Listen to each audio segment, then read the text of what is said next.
Olha a onça na ponta da areia.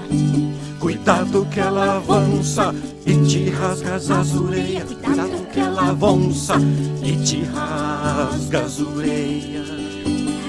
Nhanda jaguareté, que andas na escuridão, onça primeira zupotete, queres comer meu coração? Metade de mim que no outro vive, tchai em tudo, irmã, irmão. Nada posso se não estar em ti, se não estrelas da imensidão. Ande jaguareté, que andas na escuridão, onça primeira zupotete, queres comer meu coração?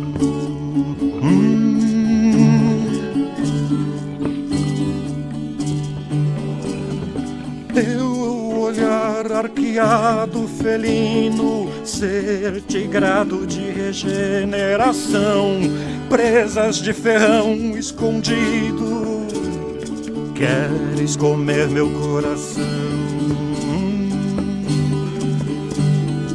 Baila silente na densa mata, pisas macio na água do rio, devoras com ânsia a caça que matas com tanto carinho.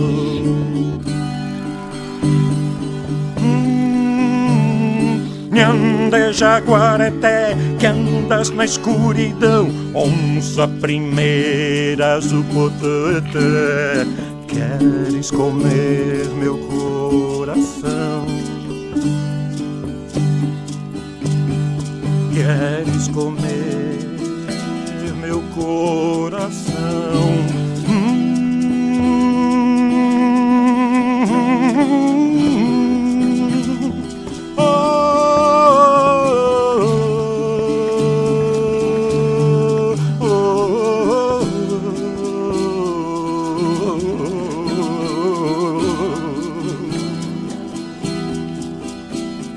Nhande jaguareté, que andas na escuridão, onça primeira zupotete, queres comer meu coração?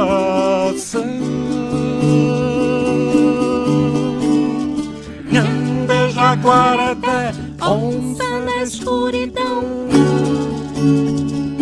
queres comer meu coração?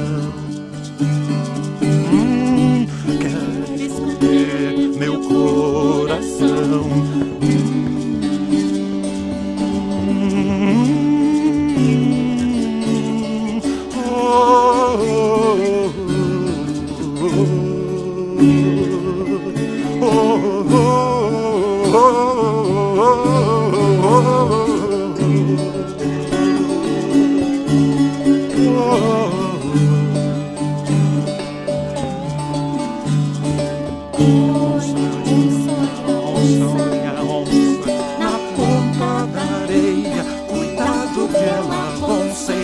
Rasga as orelhas, te rasga as orelhas.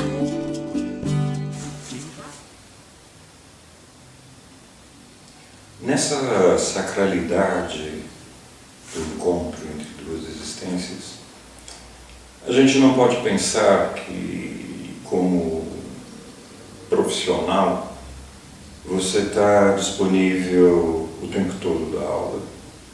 Lei do engano. Diz o Gusdorff que acontece a miúde, frequentemente, que o professor não tenha nada a dizer, que a massa de alunos não tenha nada para ouvir, mas a justificação essencial desta pedagogia é o encontro furtivo.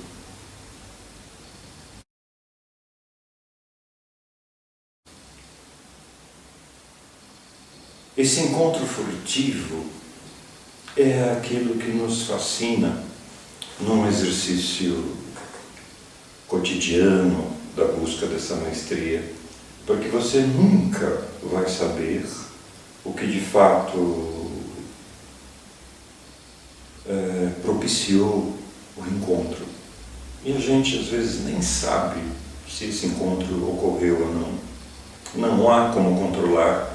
A vida não cabe em nenhum planejamento, não cabe nos programas, não cabe no plano de aula, a vida não cabe numa transposição didática, nem numa sequência didática. Essas coisas que são herdeiras, né, do iluminismo, deste planejamento da ciência previdente, sempre muito arrogante, sempre muito vanguardeira, sempre muito elitista, sempre muito excludente,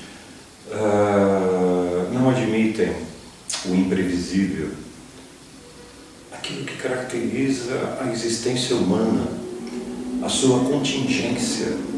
É absolutamente imprevisível, é absolutamente incontrolável.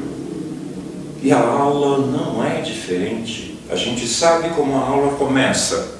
Você propõe alguma coisa, mas a gente nunca sabe como ela termina, porque vai depender da relação estabelecida entre esse buscador de mestria e as pessoas na situação de aprendiz naquele momento.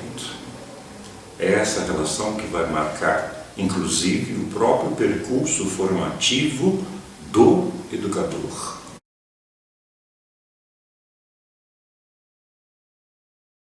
Não é ele que estrutura isso, não é ele que pensa, não é ele que escolhe, não é ele que define, mas é a relação com essas pessoas que vai construindo cotidianamente o que a gente chamaria de um estilo didático, de uma forma de ser, porque é nesta aprendizagem recíproca entre o buscador de mestria e as pessoas na situação de aprendiz que vão construir esse percurso formativo. Por isso ele é pessoal. Na antropologia da pessoa, pessoal não quer dizer que seja individual, que é um conceito burguês, iluminista, republicano, enfim. Não. Pessoal quer dizer a minha origem, a minha comunidade está dentro de mim. A construção pessoal e a construção coletiva, comunitária, é a mesma coisa. São forças que se conjugam na construção da minha existência e, portanto, seja ela comunidade de origem ou comunidade de destino. Toda sala de aula é uma comunidade de destino. O desafio é torná-la comunidade. E isso só é possível com atitude, não com discurso e nem com bibliografias.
vietnamita no filme Três Estações, do Tony Bui, de 1999. E a canção tema, bastante emblemática, diz assim: poderá alguém algum dia saber quantos talos existem em um arrozal? Quantas curvas tem um rio? Quantas camadas tem uma nuvem? Alguém poderá varrer as folhas da floresta e dizer ao vento para não mais sacudir as árvores? Quantas folhas deve comer um bicho da seda para fazer um vestido com as cores do passado? Quanta chuva deve cair do céu antes do oceano transbordar em lágrimas?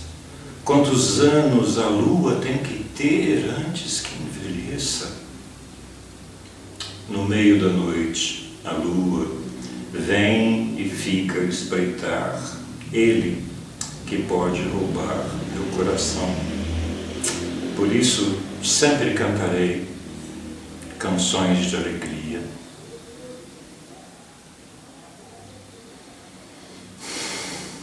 Vignat Tal, o compositor, sobre uma canção tradicional. Três Estações é um filme bastante importante para mim, nessa reflexão sobre os buscadores de maestria.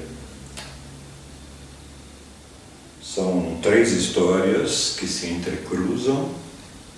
A primeira um pouco mais óbvia, porque é um velho combatente norte-americano, interpretado pelo Kate Harvey, que volta ao Vietnã em busca da filha bastarda que teve com uma mulher vietnamita 40 anos depois. Sem muita informação, a não ser a foto da mãe, de plantão na frente de um hotel, até que, ao entrar num prostíbulo, ele encontra a sua filha em uma situação bastante difícil. Isso faz parte dessa metáfora que o Tony Bui utiliza e que faz parte de uma reflexão um pouco mais crítica no Oriente, que é sobre a prostituição do Oriente em relação ao modo Ocidente, ao modo ocidental de viver. Desde as bombas de Hiroshima e Nagasaki, a guerra na Coreia e a guerra do Vietnã. E agora também a guerra do coronavírus em relação à China. A segunda história, menos óbvia, é de uma prostituta que encontra casualmente um velociclista, Hai, que é um personagem bastante tradicional. Isso é comum, né, no Vietnã. É uma espécie de rickshaw, um cesto onde os turistas se sentam, que fica na frente da bicicleta e ele pedala, né, apresentando a Hanoi e, enfim, onde os turistas têm interesse. Por um acidente, ele acaba salvando essa prostituta de clientes que estavam querendo violentá-la, enfim. E a partir daí ele vai todas as noites levando ela para casa. As conversas começam e ela confessa dois desejos no meio dessa travessia até a periferia de Hanoi, onde ela mora. Um deles é dormir naqueles quartos de luxo dos hotéis com o ar-condicionado ligado. um luxo. Hanoi faz muito calor e os ventiladores não dão conta. Só nos hotéis é que tem ar-condicionado. E o segundo sonho é voltar para a Alameda da antiga escola, cheia de flores vermelhas que se parecem um pouco com o nosso hibisco vermelho. E é uma prática bastante comum no Oriente. Quando um rapaz está interessado por uma garota, ele lhe dá de presente um livro com um marcador de páginas feito com uma pétala desta flor vermelha. É sinal de que ele está interessado, enfim, que quer começar um flerte. E ela confessa, eu adoraria ter recebido um assim. As coisas se precipitam, o Rai, ele acaba vencendo uma corrida desses riquixás com bicicleta por um acaso e recebe $50 de prêmio.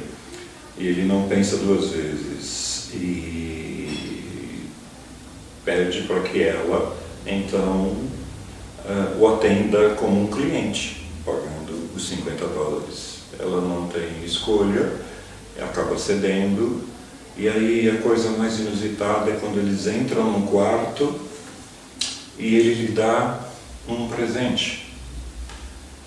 Uma camisola bastante tradicional, rosa, com esse desenho mais retilíneo, né? Comum, enfim, das maternidades. E aí pede para ela tirar a maquiagem. Ela acha estranho aquilo, mas enfim, acostumada a tantas taras diferentes. Ela entra no banheiro, tira a maquiagem, põe aquela camisola, volta para o quarto. E aí, então, o personagem, Rai, ele liga o ar-condicionado, põe ela na cama e diz para ela, eu só quero ver você dormir. E fica acocorado no chão, também de uma maneira tradicional. E ela adormece na cama. E depois ele vai embora. Ela acorda no dia seguinte com o café da manhã do hotel. E ele não está mais lá. Aí as coisas se sucedem, é impossível não apaixonar-se, né, por algo assim, por um encontro assim. E ao final tem um ritual de purificação com as técnicas de massagem que ele de maneira tradicional conhece, bastante sutil e muito profundo. E ao final ele leva no rickshaw ela sentada no cesto da frente com os olhos vendados, com um dote, uma roupa tradicional oriental branca, sem colarinho, né? E aí quando chega nessa alameda ele tira as vendas e ela vê a floração naquela alameda de todas aquelas flores vermelhas. E aí ele pega um livro dele, surrado, antigo, que ele gostava, põe a pétala como um marcador de página e entrega para ela. Esse gesto, ele é absolutamente importante. Esse presentear, entregar-se, abrir todas as reservas. Como diria Roland Barthes em Fragmentos de um Discurso Amoroso, todo ser que ama é um ser que presenteia e espera, espera, espera, espera, espera. E quando ela recebe esse livro, então, do Rai, ele diz, você não precisa mais fingir. Mas ainda não é essa história o núcleo das nossas reflexões. E a terceira história, que é de uma jovem, Thien Nam, e esses nomes vietnamitas são absolutamente sonoros. Thien Nam vai trabalhar numa fazenda de lótus, de flores de lótus, a flor sagrada para todo o Oriente, de um professor que se chama Mestre Dao. Ele, com lepra, não sai da casa central, que fica bem no meio do lago. Então elas colhem as flores de lótus e depois vendem no mercado. Num determinado momento, todo mundo interdita a ida até a casa, até que numa dessas canções tradicionais que as mulheres cantam o tempo todo, e sempre as mesmas, ela, Thien Nam, desavisada, começa a entoar esta canção, Doai, canção que aprendeu com a mãe, ainda criança. E as mulheres do lago então olham para ela de maneira extremamente ferina. Como assim trazer uma outra canção? Ela silencia. Mas em função disso, o Mestre Dao à noite pede para que ela vá até a casa e pede para ela cantar a canção de novo. Ela começa a cantar a canção sem saber muito porquê, e ele diz, não, você não precisa saber, numa cadeira de rodas, enfim. E ela não consegue. A relação entre os dois vai se tornando cada vez mais intensa, até que ela, de maneira muito fiel a esse arquema do aprendiz, o aprendiz é aquele que entra na alma da gente e tenta vasculhar o que é que tem lá dentro. As suas fontes, a sua formação, as suas ideias, as suas paixões. Isso é absolutamente comum e importante. Então ela sai numa tarde e entra inadvertidamente na casa do Mestre Dao e começa a olhar as coisas, e aí lê a mesa de trabalho e começa a ler os poemas que o Mestre Dao havia escrito. Quando ele então emerge da escuridão e diz assim, espero que os meus pensamentos tenham sido interessantes. Ela, assustada, diz que vai sair imediatamente, mas aí eles começam um diálogo e ele diz, né, desse último verso que ele escreveu, antes de perder os dedos com a lepra. E aí as nossas ligações com o Kiron, novamente, aquele que cria pelas mãos. Quando você perde os dedos e perde a capacidade de fazer coisas, a morte chega perto. Ela, de uma maneira extremamente interessante, então diz, nesta simbiose do encontro furtivo, eu posso emprestar os meus dedos. E aí então ele começa a ditar os seus poemas e ela, à noite, vai escrevendo os poemas para ele. É essa relação simbiótica entre um discípulo possível e um mestre possível. Aquele que continua a criação, mesmo quando esse mestre já não pode mais criar em termos físicos concretos, mas na sua criação anímica, ela é aquela bailarina do velho sábio que o rejuvenesce com a sua beleza, com o seu primaveril. E ela recebe, né, em troca, de uma certa maneira, as reflexões deste velho sábio. Até que a doença progride e ele, à beira da morte, sem avisá-la, mas ela percebe, animicamente ela percebe e vai até o seu leito. E aí então ele pede para que ela cante uma última vez essa mesma canção, Oh Ai. E então ela canta pela terceira vez no filme, as duas primeiras interrompidas pelo susto e depois pela imprevisibilidade do acontecido. Desta vez ela canta a canção toda sob lágrimas. E o final, que é surpreendente, depois que Rui, que é uma espécie de governante, né, da fazenda de Lotus, cumpre a vontade do mestre Dao, que era de entregar para ela todos os seus poemas.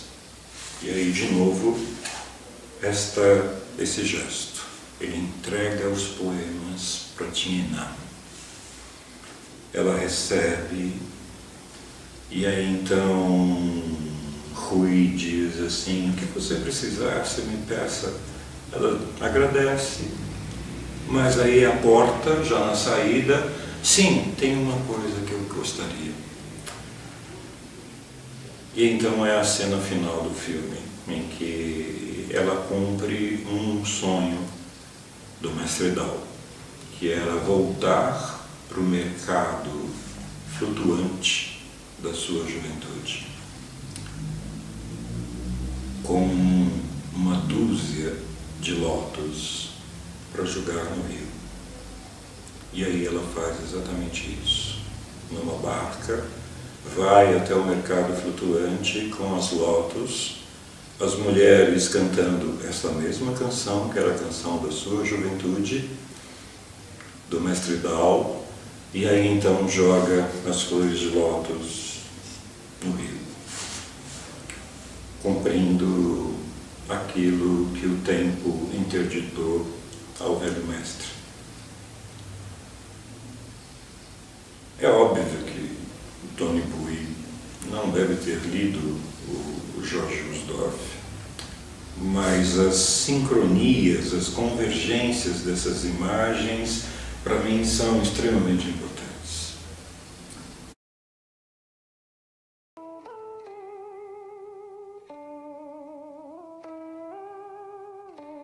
Porque continua Usdorff em Professores para Quê? Dizendo assim: o verdadeiro mestre duvida da sua capacidade, mesmo quando ela é unanimemente aceita e reconhecida por aqueles que o cercam. E esse é um problema. Continua ele: a tentação será então abandonar a realidade da pessoa pelas ilusões do personagem. Ele irá se condenar a uma perpétua fuga diante da sua sombra.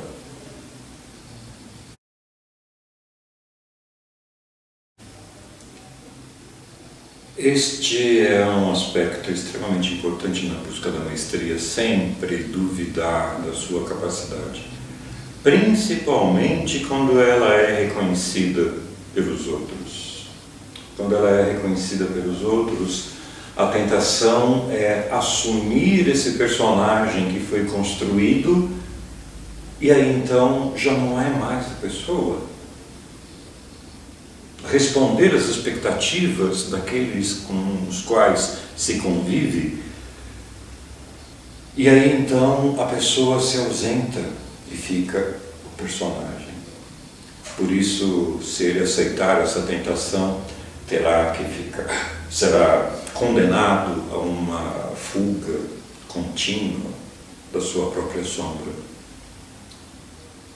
Por isso a necessidade de sempre duvidar daquilo que a gente faz, sempre colocar em causa, sempre colocar em questão, sempre se perguntar se funciona, por que funcionou, se não funcionou, por que não, o que é que houve, o que é que aconteceu.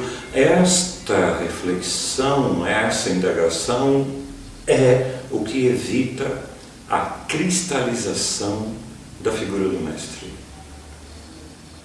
Quando o mestre acha que é mestre pelo reconhecimento dos demais, diz Gusdorff, nesse exato momento deixou de ser, não é mais.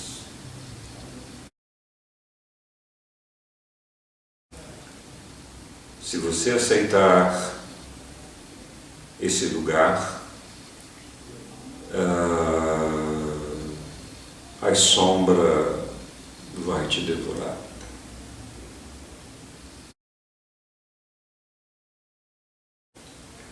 E esse encontro furtivo de Tien Nan com o Mestre Dao, nesse filme, Três Estações, exemplifica muito bem uma colocação do Gusdorff nesse livro.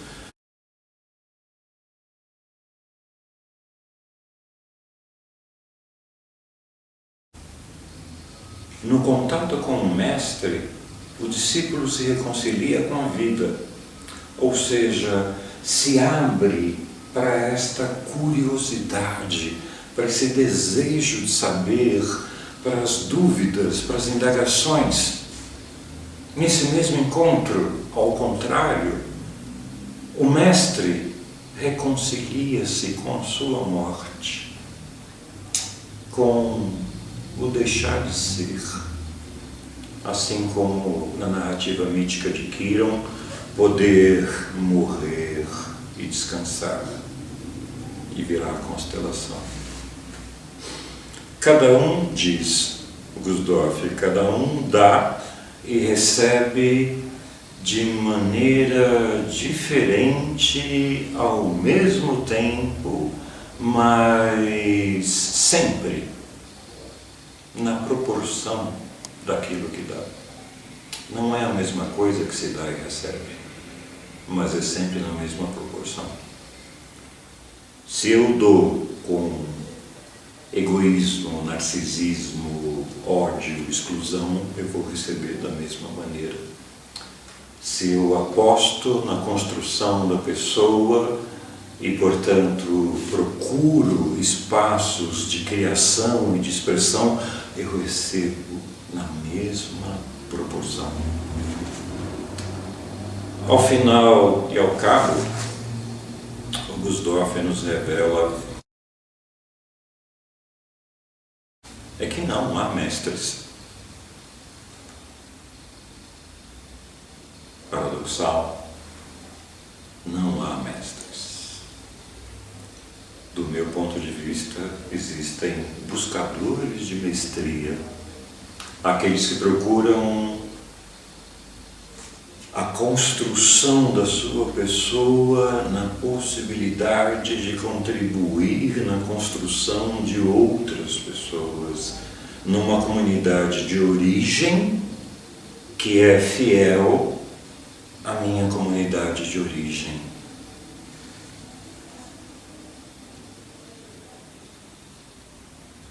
Aquele que acha que é mestre e se serve das servidões escolares, dos penduricários pedagógicos, como eu digo, esse não é mestre. Deixou de ser na exata medida em que começa a achar que é. É um processo narcísico extremamente devastador, é uma selfie que se faz de si mesmo e cristaliza a imagem. E no mesmo momento perde o movimento. Para exemplificar esse perigo da cristalização, Gusdorff mais uma vez se socorre de um Quan. Quan são pequenas histórias chinesas de tradição Zen. E aqui um pequeno parênteses, a tradição Zen, por sua vez, é oriunda do Jain, hindu, cujo uma das maiores expressões do jainismo foi Mohandas Karamchand Gandhi, conhecido como Mahatma Gandhi. Mahatma é um título, né? Maha, alta, grande, Atma, alma. Então a grande alma, Gandhi, Mahatma Gandhi, uma das grandes expressões do jainismo. E o jainismo, através do Tibete, chega até a Índia, e ali é conhecido como Zen. Nesse Quan, Zen, Gurdjieff nos fala do pintor, o Tao Tse. O Tao Tse era um dos pintores mais famosos naquele momento na China, no Império, e o imperador pediu para que ele fizesse uma pintura numa das paredes do palácio. Depois de terminada a obra, enfim, um pano branco, e o imperador convoca todas as pessoas, enfim, para ver a obra que havia sido feita.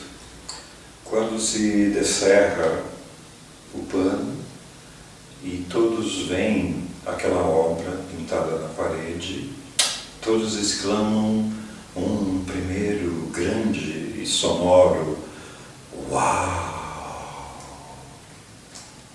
Lindíssimo, perfeito. E o Tao Tse foi explicando algumas coisas que estavam na pintura, e aí dizia que as coisas mais maravilhosas estavam dentro daquela gruta no canto da pintura. E aí foi se aproximando a gruta que estava pintada na parede, dentro daquele cenário, e aí dizendo das coisas que havia ali, e foi caminhando e entrou na gruta, entrou dentro da pintura e imediatamente desapareceu.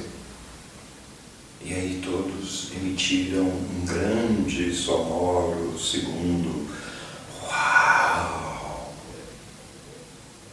O pintor desapareceu. Neste Quan, o Gurdjieff escreve literalmente: o mestre desapareceu, tudo voltou a ser como era antes, a parede e os homens. No entanto, nada mais é igual. Nada mais é igual.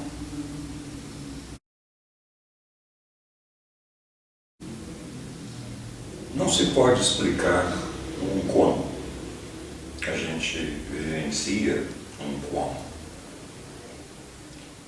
Mas o que poderíamos talvez pensar a respeito desta experiência é que para onde foi a pintura, a obra? Depois que você sai de um filme, que você fica impressionado e com aquela vontade enorme de conversar com alguém a respeito do filme, um colega, namorada, esposa, amigo, seja lá quem for, alguém da bilheteria. A gente tem essa necessidade de falar sobre uma experiência que é arrebatadora. Depois que o filme termina, o filme permanece onde? No rolo, romanticamente falando, no DVD, no arquivo de MKV, MP4, arquivo digital. Onde fica a obra depois que ela termina? Assim como na música, a obra fica na gente, fica aqui dentro, e aqui permanece. Aqui passa a ser um dos momentos privilegiados de autoformação, quando você é arrebatado por uma obra poética, fílmica, pictórica, escultórica, performática, pouco importa.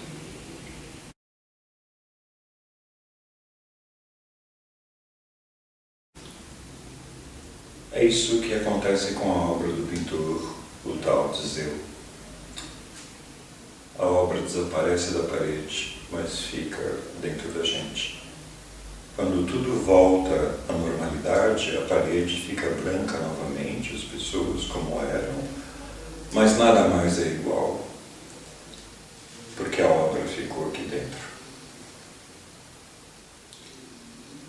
Diz Gusdorff que esse Guan, ele é emblemático desse buscador de mestria. Uma vez terminado o trabalho, terminado o semestre, o ano letivo, o prazo, o tempo,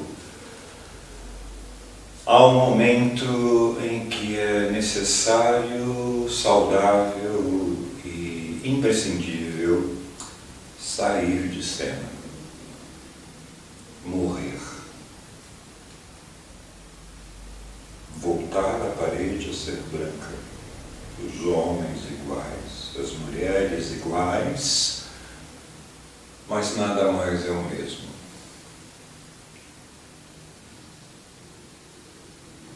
Por isso eu tenho dito desse momento um pouco mais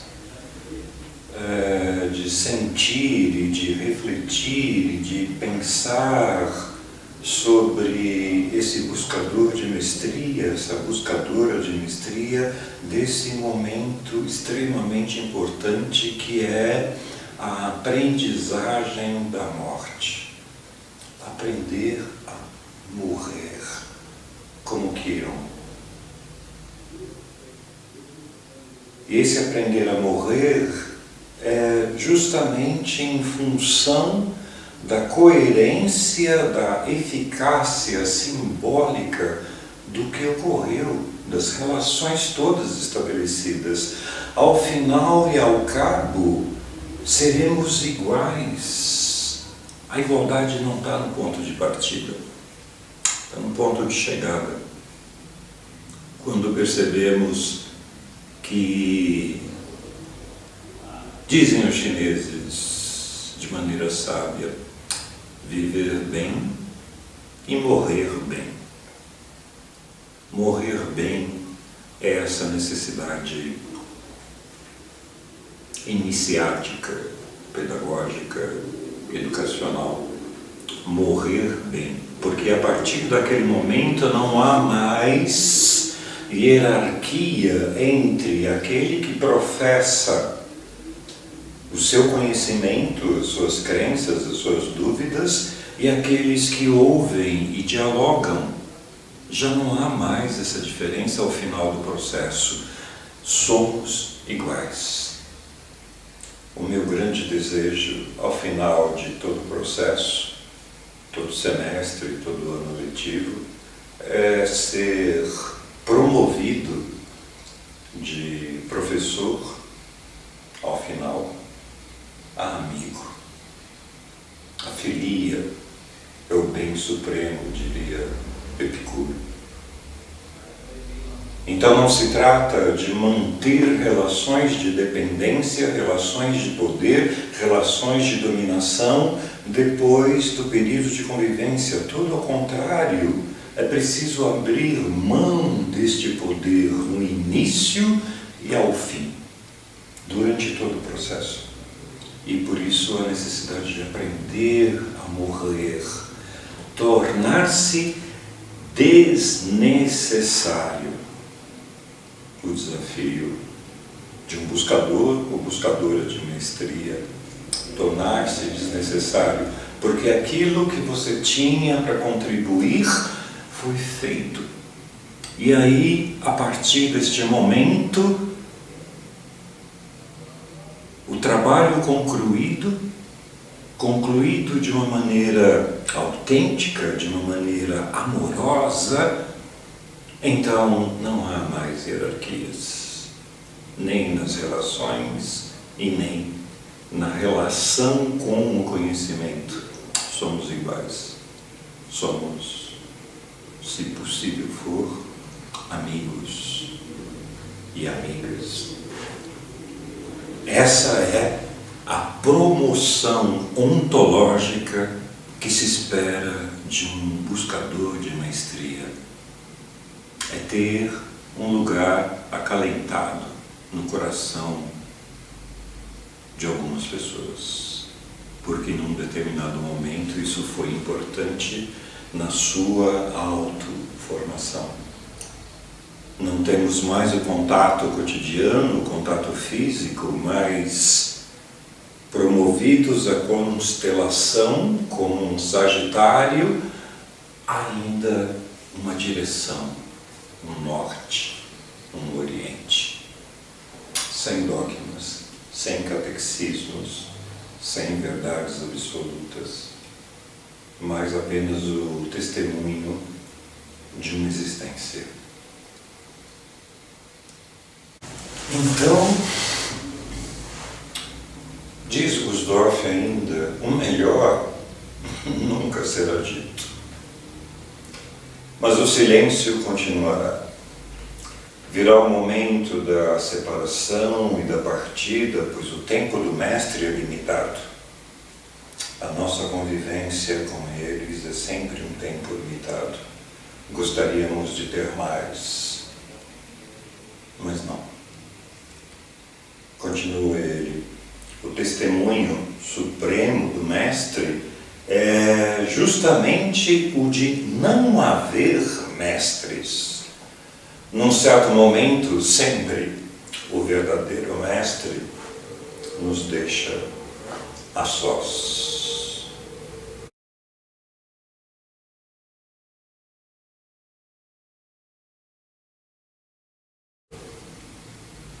Emblemática essa frase final do Gusdorf. O verdadeiro mestre sempre nos deixa a sós, em respeito à nossa solidão. Somos nós que vamos pensar, sentir, refletir, quiçá mudar de atitude, mudar opiniões e, como dizem os hindus, melhor do que o lido é o que é lido e compreendido, melhor do que é compreendido é aquilo que é lido, compreendido e muda a ação. Quando muda a ação, quando muda uma postura, quando muda uma concepção, uma cosmovisão, quando muda a sua atitude frente ao mundo, na sua existência absolutamente pessoal, este é um momento da mais absoluta solidão. É um verbo em primeira pessoa, única e intransferível. Por isso o verdadeiro mestre, ao final, sempre nos deixa sós. Virá, diz ele ainda, virá o momento da partida e da separação. E esse momento da partida e da separação é um momento fúnebre, é um momento com uma certa angústia por conta do distanciamento que haverá depois. A experiência do final, a experiência do arrebatamento de um processo. Se sabe que aqui no coração permanecerá sempre a figura daquele interlocutor, seja com o mestre, o buscador de mestria, seja com os aprendizes, e alguns em especial. Mas esse momento da partida e da separação é que vai dar esse testemunho supremo do buscador de mestria. A verdade é, não há mestres, há buscadores de mestria. Nesse final de processo, Gusdorf ainda lembra Søren Kierkegaard, sem obrigá-lo a seguir o nosso caminho, mas ao contrário, insistindo para que ele siga o seu caminho.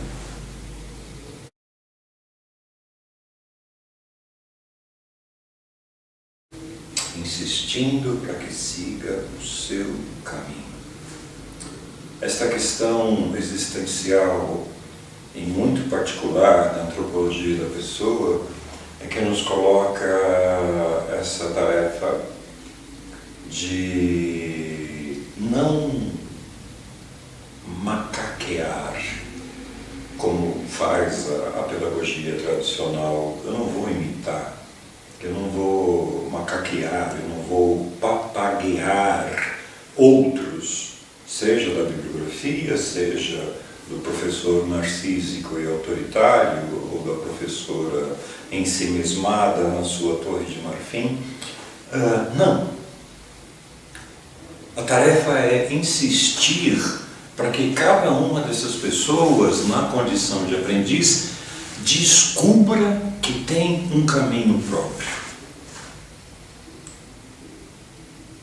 E descobrindo este caminho próprio, insistir para que ele siga, para que essa pessoa siga este seu caminho.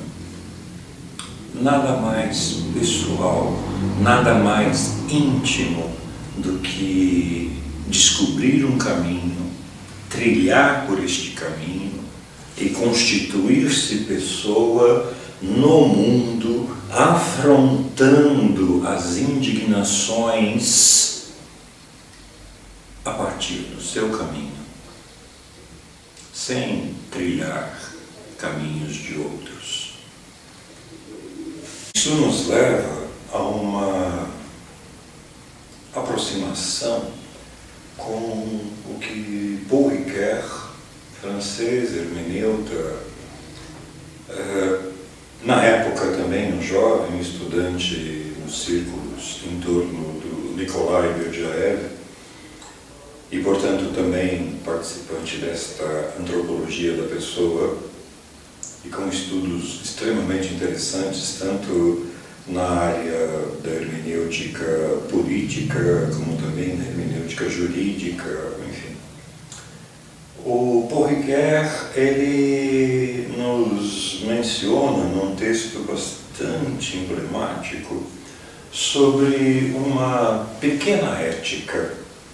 Não é a proposição de uma ética, mas é a constatação de uma pequena ética, fundada em 3 princípios.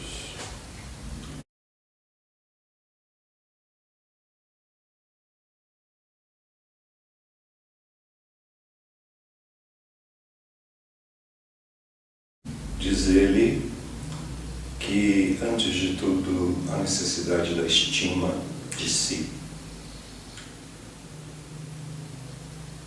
Amar-se é uma condição sine qua non para a relação com as outras pessoas. A capacidade de amar o outro é a capacidade de amar a si mesmo.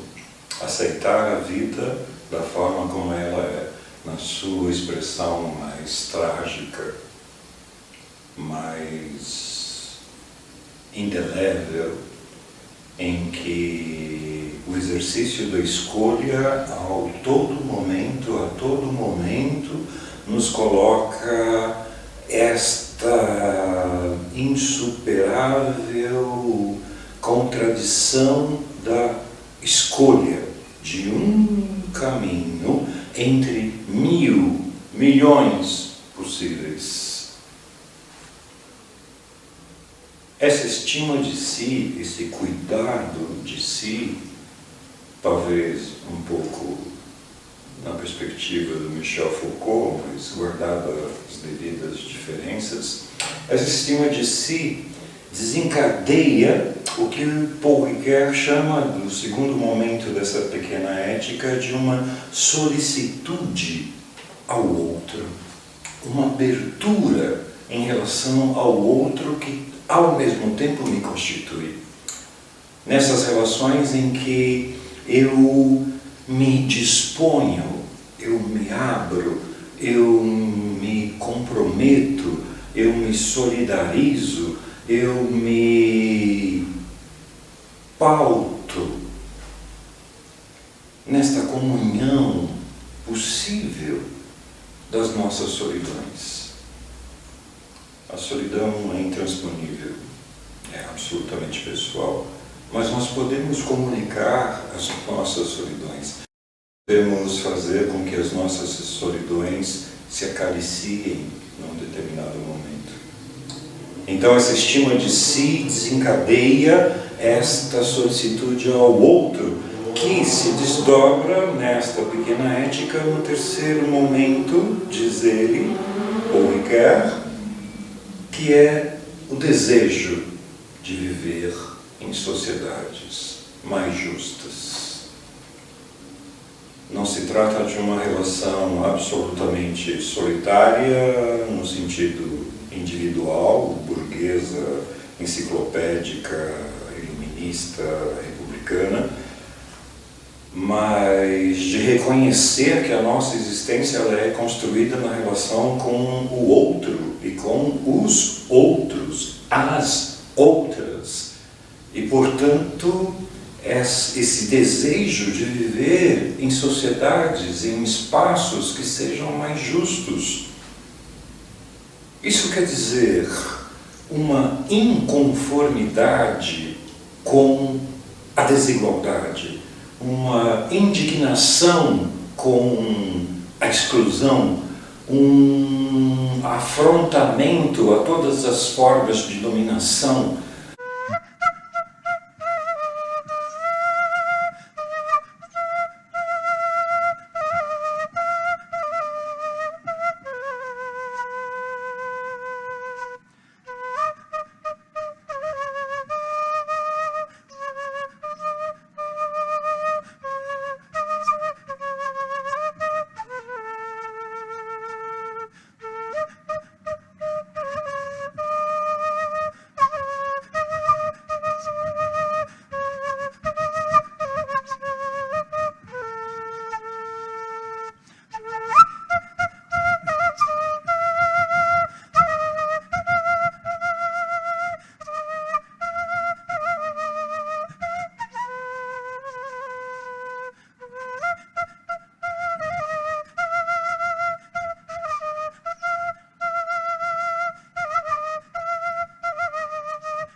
Você me quer forte e eu não sou forte mais.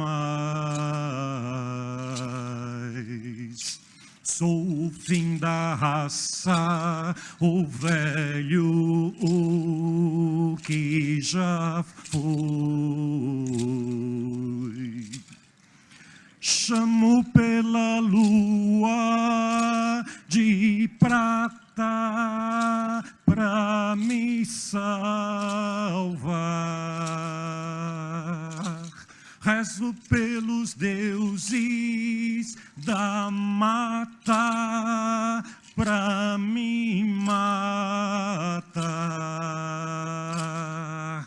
Você me quer belo e eu não sou belo mais. Me cortaram o corpo a faca sem terminar. Você me quer justo e eu não sou justo mais. Promessas de sol já não queimam meu coração.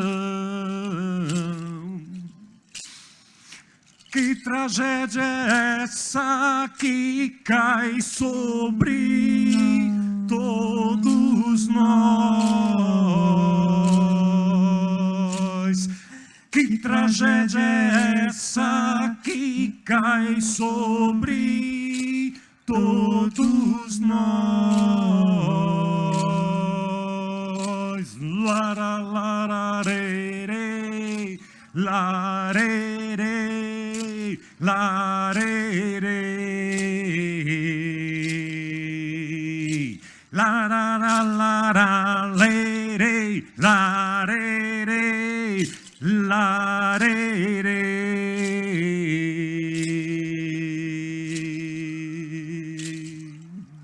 Uma perspectiva de que o meu trabalho não será venda de mão de obra, mas será a realização da minha própria existência e não venda da minha mão de obra.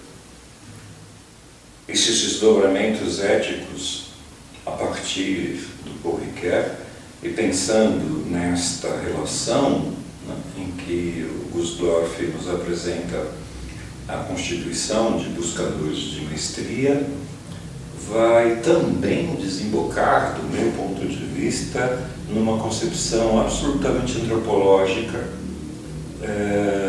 de iniciação, a dizer, educação, em Mohandas Karamchand Gandhi.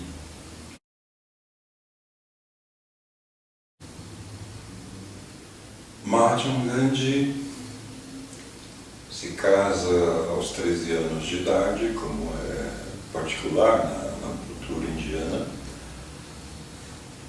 com Kasturbai, e depois vai para a Inglaterra, se forma como advogado, e vai trabalhar na África do Sul,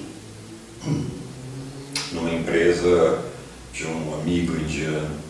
E ali, em relação à exclusão, à discriminação, às formas de opressão do governo inglês em solo sul-africano em relação aos indianos, faz com que ele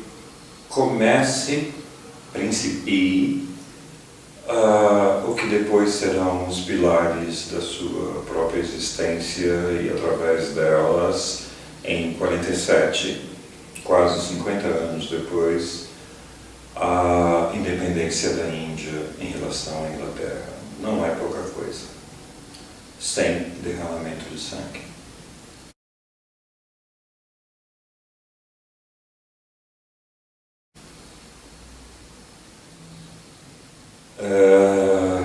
Mahatma Gandhi se pauta por 3 princípios básicos.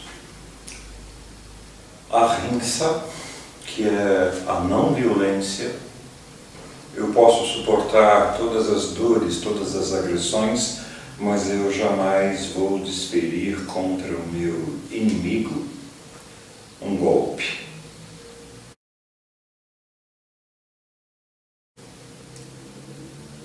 O que é absolutamente difícil em ter um impulso de opressão. O segundo princípio é satyagraha, o apego à experiência da verdade, o apego a esta relação extremamente profunda e visceral com uma verdade que é da existência. Não é uma verdade professada por dogma nenhum, nem no hinduísmo, nem no cristianismo, nem no budismo, nem no islamismo, nem em nenhuma religião institucionalizada. Mas essa experiência com a verdade na sua própria existência, isso é satyagraha. E o terceiro, que são os ashram. Ashram, em sânscrito, é fazenda, comunidade, aldeia, mas também pode ser mundo.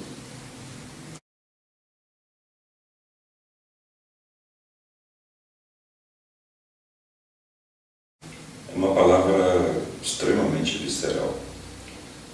O que o Mahatma Gandhi fez na África do Sul e depois, durante muitos anos, na Índia, viajando de norte a sul de trem, é cultivar ashrams, cultivar comunidades autogestionadas, autoindependentes, com pessoas das mais variadas origens, judeus, cristãos, sikhs, hindus, não importa a diferença, inclusive com os intocáveis, que são os párias dentro da estrutura de classes, de castas dentro da Índia, inclusive com os intocáveis.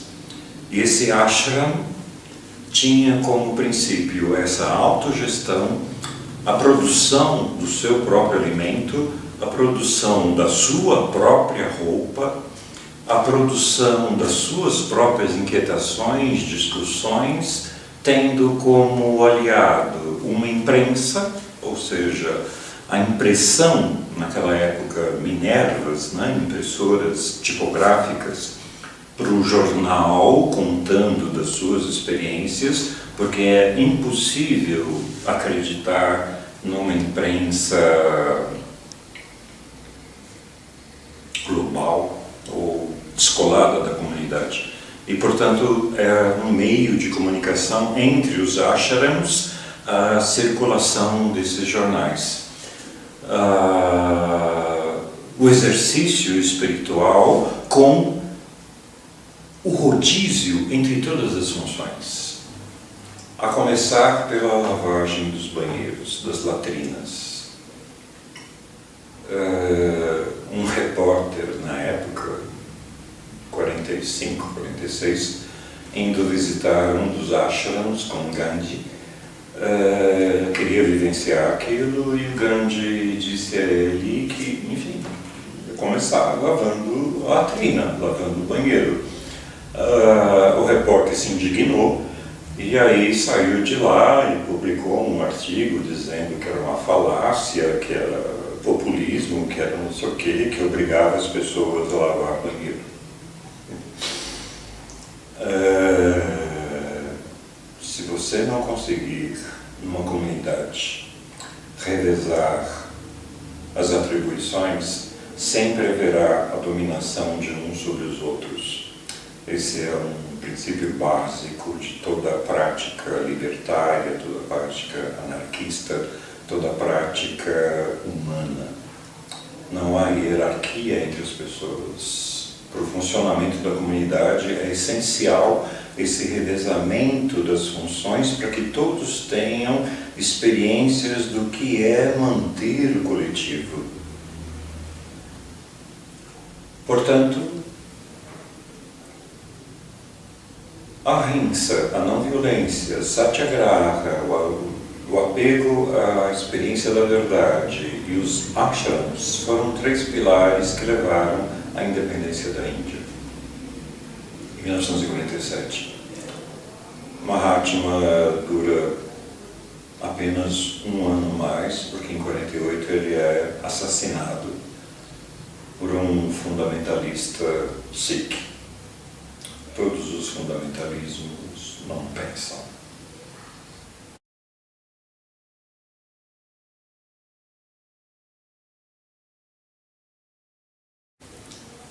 Diria Albert Einstein, dificilmente as futuras gerações aceitarão que tenha passado na Terra, em carne e osso, alguém como Mahatma Gandhi. Os desdobramentos pedagógicos disso são absolutamente convergentes com as indagações do George Gusdorf nessa busca de maestria. Mas, por último, ao final, toda decisão é absolutamente pessoal. Maurice Merleau-Ponty, um filósofo que eu admiro muitíssimo e, enfim, também faleceu precocemente.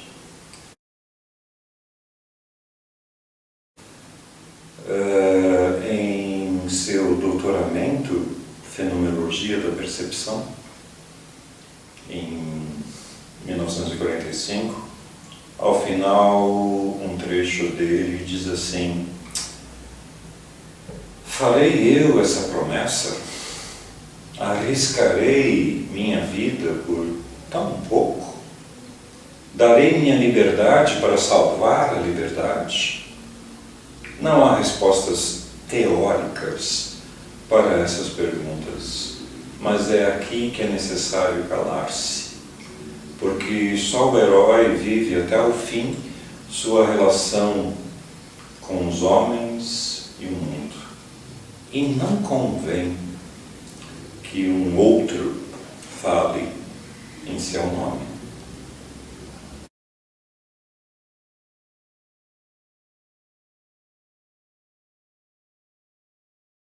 Não convém que um outro fale em seu nome. Todas as decisões são absolutamente pessoais, íntimas, de um ser sentipensante, que tem em si reunidos sentimento e reflexão. Não o privilégio de um ou outro polo, mas a articulação sempre muito dinâmica e sempre muito contraditória, por vezes, entre o sentimento e a racionalidade, entre aquilo que é vivido e a reflexão sobre o vivido. A experiência sempre vem a priori, depois, a reboque, nós pensamos sobre. A decisão é íntima e pessoal. Por isso, se alguém quiser aprender a morrer numa relação pedagógica, educacional, será alguém da mais grande valia, porque será alguém que sabe a que veio e não a serviço de alguém. Esse é o crepúsculo do mestre. Nada mais se parece com um prédio em ruínas do que um prédio em construção. E Manuel de Barros, outro dileto, amado, diria de uma maneira bastante emblemática para mim: meu mundo é pequeno, Senhor. Minha casa foi construída de costas para o rio. Formigas recortam roseiras da avó. Os besouros, ao fim da tarde, pensam que estão no incêndio. Aqui, um rio começa um peixe. Ele me coisa, ele me rã, ele me árvore. Ao final, um velho tocará uma flauta para inverter os ocasos.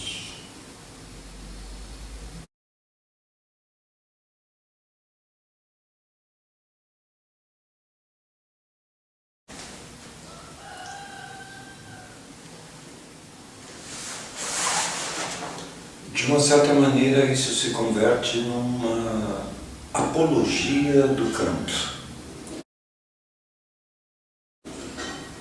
Assim como o canto do galo. Uma apologia da minha maneira de cantar, em termos de uma organização melódica do canto, mas também uma apologia do meu canto, da minha origem, do lugar de onde venho, do meu pago, da minha querência, do meu rincão natal, em que, nessa perspectiva da antropologia da pessoa, eu jamais posso esquecer as minhas origens. Essa apologia do canto e, portanto, desta multiplicidade de cantares, ela, curiosamente, nos leva a uma certa disciplina, que eu diria madrugal, do silêncio. O silêncio é de onde toda palavra provém e para onde retorna.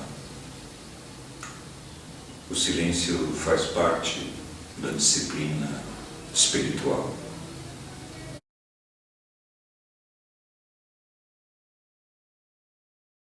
Como dizem os Guarani, o Nhen, a palavra alma, é mais forte do que a morte. Isso aprendi de uma maneira bastante radical e visceral, não com o Guarani, mas com o Caigangue, que foi o Ângelo Cretan.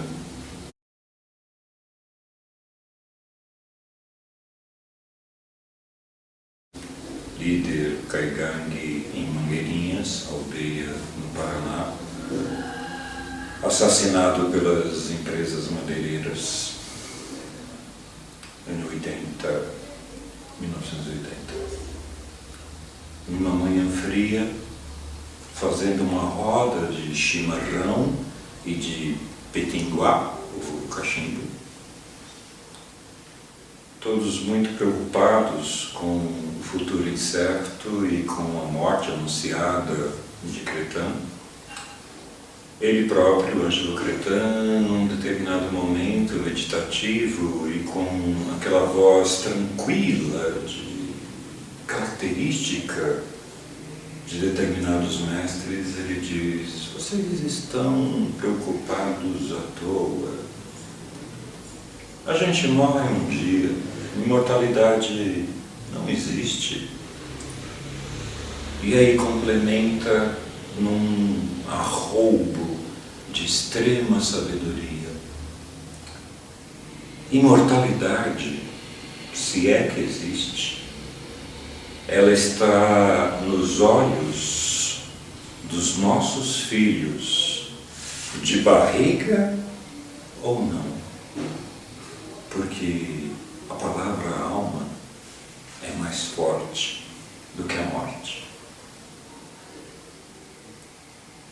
Aquilo nunca mais saiu da minha alma. Dos nossos filhos, de barriga ou não.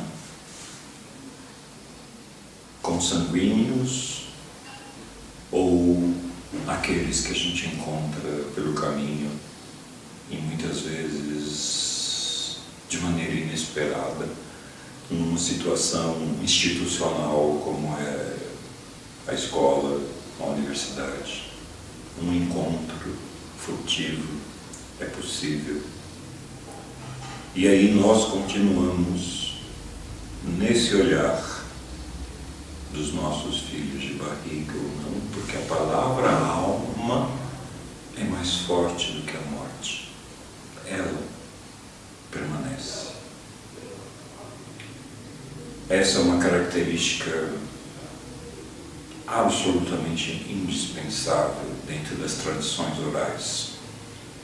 Por isso elas continuam 4, 5, 6 mil anos, muito bem, obrigado, sem esse equipamento ocidental chamado de escola ou universidade.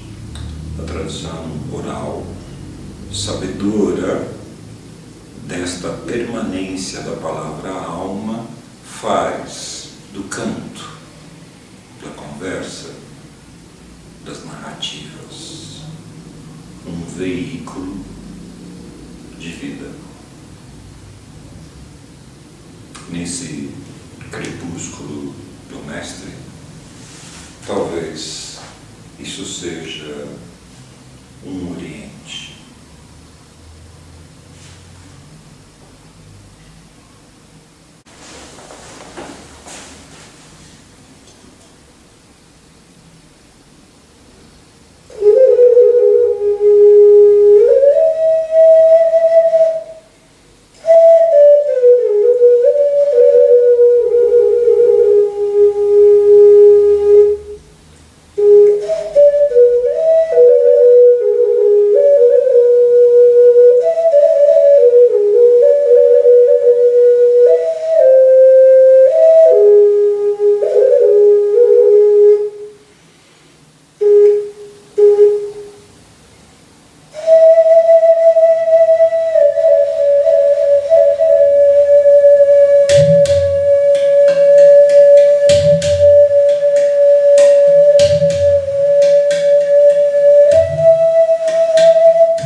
la mina, el taranco se ha matado 11 obreros. Mira madre cómo vengo, mira madre cómo vengo, mi Dios.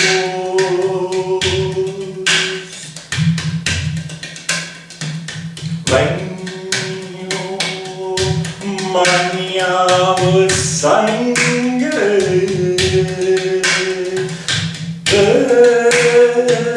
este pobre compañeros.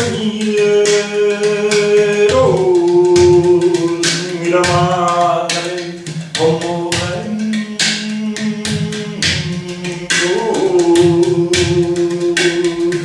mi Dios.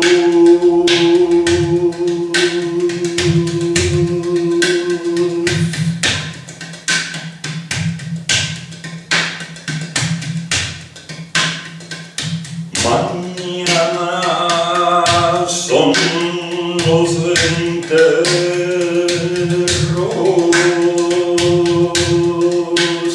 de estos pobres compañeros. Mira madre cómo vengo, mi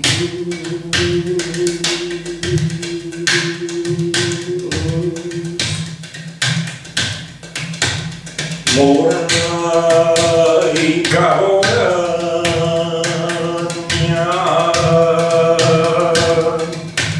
de luto se vistió entera. Mira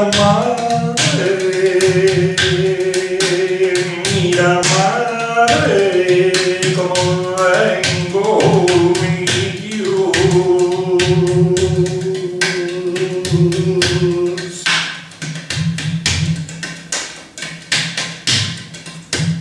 En la mina el taranco,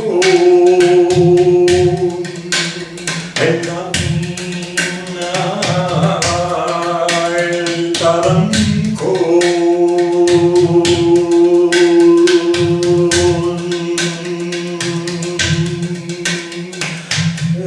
En la vida el poder viene, la muerte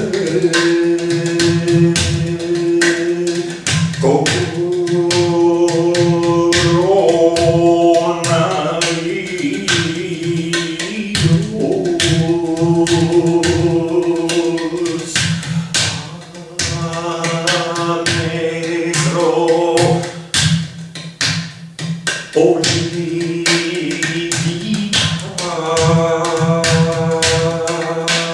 mira madre cómo vengo, mira madre cómo vengo, mi Dios, mi Dios.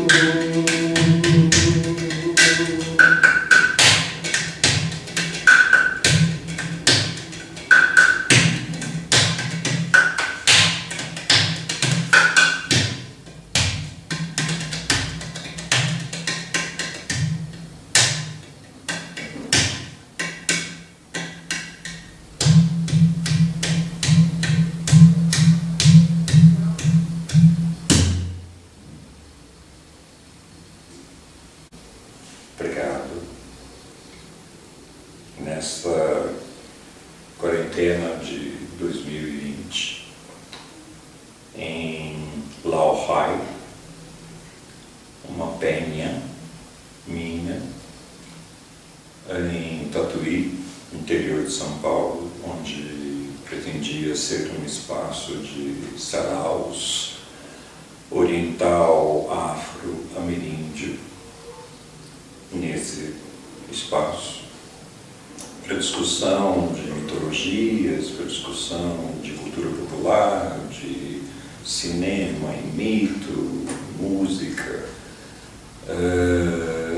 mas que foi suspenso em função do coronavírus e dos bolsonarovírus,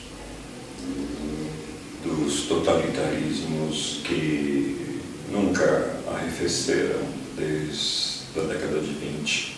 Eles vão mudando de roupa, nós é que não percebemos.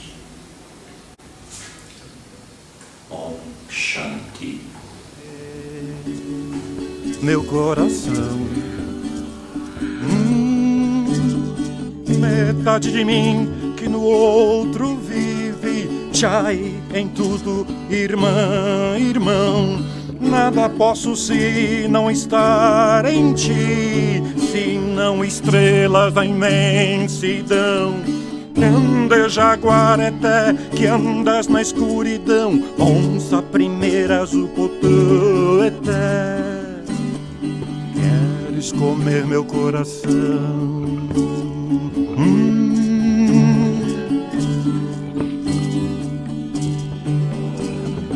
Teu olhar arqueado felino, ser tigrado de regeneração, presas de ferrão escondido. Queres comer meu coração?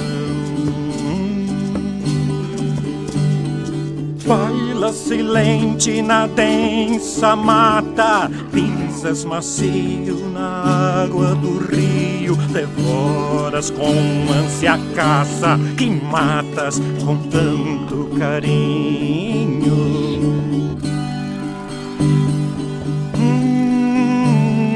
Nhande jaguareté, que andas na escuridão, onça primeira zupoteté. Queres comer meu coração? Queres comer meu coração?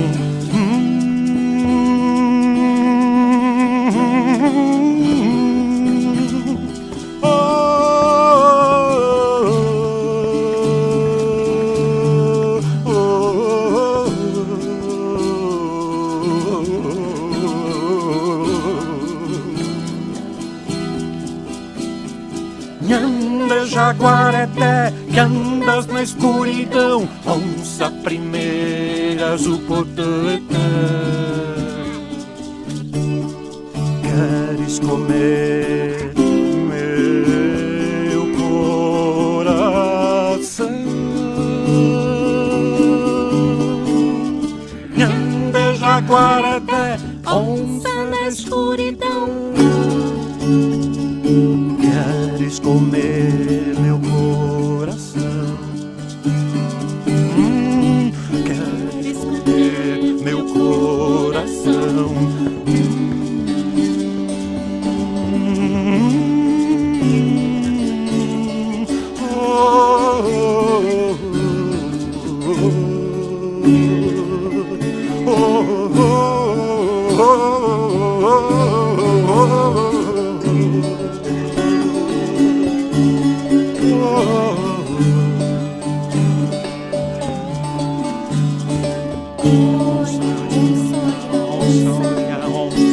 Na ponta da areia, cuidado que ela com sede rasga a azuleia, te rasga a azuleia, te rasga a azuleia.